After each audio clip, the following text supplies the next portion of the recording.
Selamat pagi para netizen dimanapun kita berada, salam inspirasi bagi kita semua. Ini akui punya tim ya, kasat mata, tak kasat mata.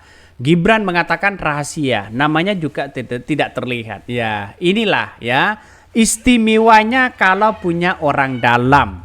Istimewanya kalau menjadi anak presiden. Apa sih yang tidak bisa dengan anaknya presiden begitu kan? Artinya apa? Sudah terbongkar apa yang disampaikan oleh seorang Gibran di balik kemenangan seorang Gibran. Kan begitu secara tidak langsung begitu kan. Artinya apa? Artinya bahwa selama ini begitu kan ya, ketika Gibran mengatakan bahwa mereka punya tim khusus di situ begitu, secara tidak langsung mereka kan punya orang dalam. Ini harusnya kasih menteri ya keutamaan punya orang dalam katanya. Kita lihat saja begitu realitasnya begitu kan. Artinya apa? Artinya ketika Gibran ditanya oleh anak SD begitu mengatakan begini, bagaimana caranya untuk menjadi pemimpin di usia muda? Pertanyaan dari itu jawaban Gibran ya menurut saya pribadi agak gimana begitu. Malah mereka mengatakan saya punya orang dalam. Kira secara tidak langsung begitu kan ya. Saya punya tim yang kasat mata begitu, tanpa kasat mata di balik ini semua begitu kan. Artinya siapa di balik ini semua? Para oligarki atau jangan-jangan cawi-cawi dari seorang bapaknya atau bagaimana begitu kan ya untuk memenangkan si Gibran. Kan begitu logikanya. Mereka sudah mengakui sendiri kok begitu. Ya, seorang Gibran mengakui sendiri. Artinya dengan adanya spekulasi di situ begitu justru si Gibran sendiri mengungkapkan fakta, membongkar dirinya sendiri begitu kan ya. Ini Gibran menyebut tim tak kasat mata ya ini berhasil mengantarkan dirinya menjadi orang nomor 1 di Solo dan terpilih sebagai wakil presiden. Siapa mereka? Ya ini jelas begitu kan, jelas ada si paman kah? Ada si ini kah, ada ini dan itu begitu. Gampang kan mereka begitu kan. Ya seorang Gibran kan gampang. Walaupun batas usia kemarin sudah tidak cukup umur untuk menjadi wakil presiden, gampang. Kan ada si paman di situ. Si paman kan rela dipecat begitu kan ya dari ketua Mahkamah Konstitusi dan sekarang adiknya. Secara tidak langsung Gibran mengatakan seperti itu membongkar dirinya sendiri apa yang sebenarnya terjadi. Artinya apa? Artinya menjadi pemimpin itu bukan dari punya kekuasaan atau punya wawasan atau terobosan baru di situ, tapi dalam bentuk orang-orang yang lokal strongman-nya begitu kuat untuk mendorong si Gibran, untuk memendangkan si Gibran di balik pencapresan kemarin. Kan begitu setidaknya begitu kan. Artinya apa? Artinya menjadi pemimpin dan terpilih pemimpin anak muda bukan dari segi prestasinya, bukan dari segi karena mereka banyak punya terobosan baru, tidak, tetapi di balik ini semua begitu kan. Makanya di dalam politik itu ada strategi politik. Siapa di balik ini semua begitu kan? Ya kita lihat saja nasibnya bagaimana begitu kan ya. Ya pada akhirnya mereka akan menang ya. Ini kan rahasia kata seorang Gibran ya. Parah ini ya, anaknya bilang bapaknya tak kasat mata, ntar dikutuk jadi batu loh.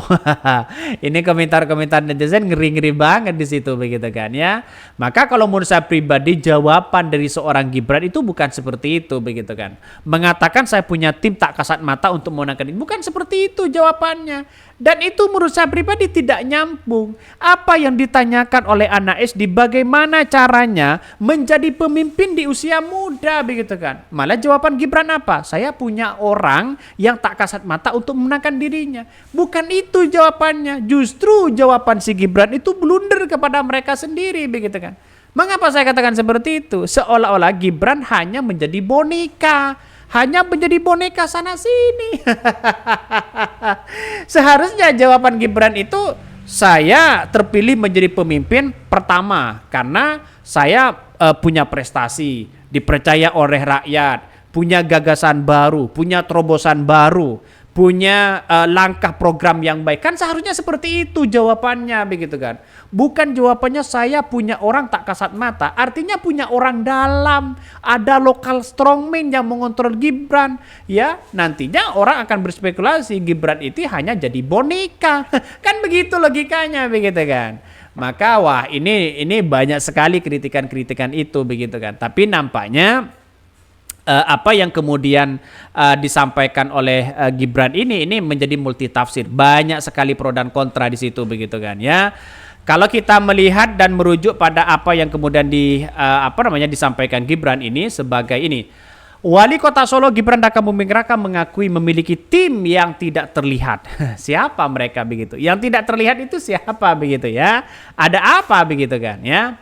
Bahkan Gibran menyebutkan bahwa tim tak kasat mata itu berhasil mengantarkan dirinya seorang Gibran menjadi wakil presiden di 2024. Ini 2004-2029 dan itu terpilih bersama dengan Prabowo.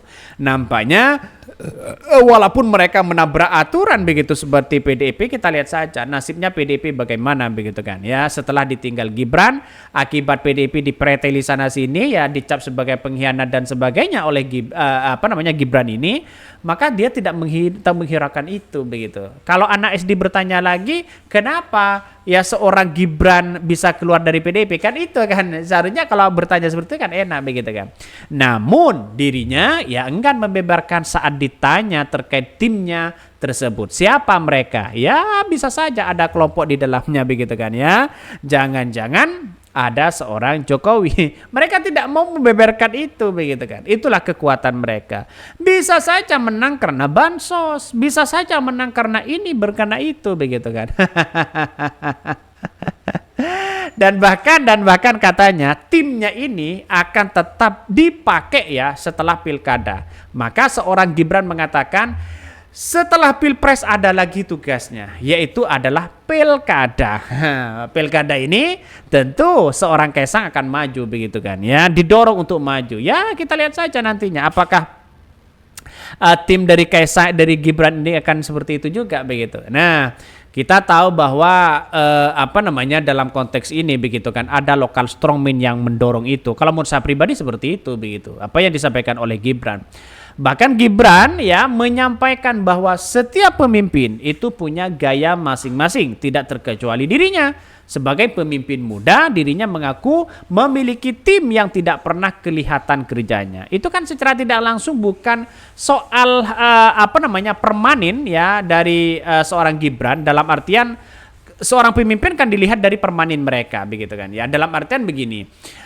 Ketika mereka menjadi pemimpin, ada yang tekun, ya, ada yang kemudian peduli terhadap rakyat, ada program-program dan janji mereka dilakukan. Itu kan yang dilihat begitu kan. Kalau Gibran kan melihatnya adalah di balik ini semua kan ada tim untuk memenangkan itu begitu. Iya, dalam strategi politik oke lah, tidak ada masalah dalam manajemen politik lokal begitu kan.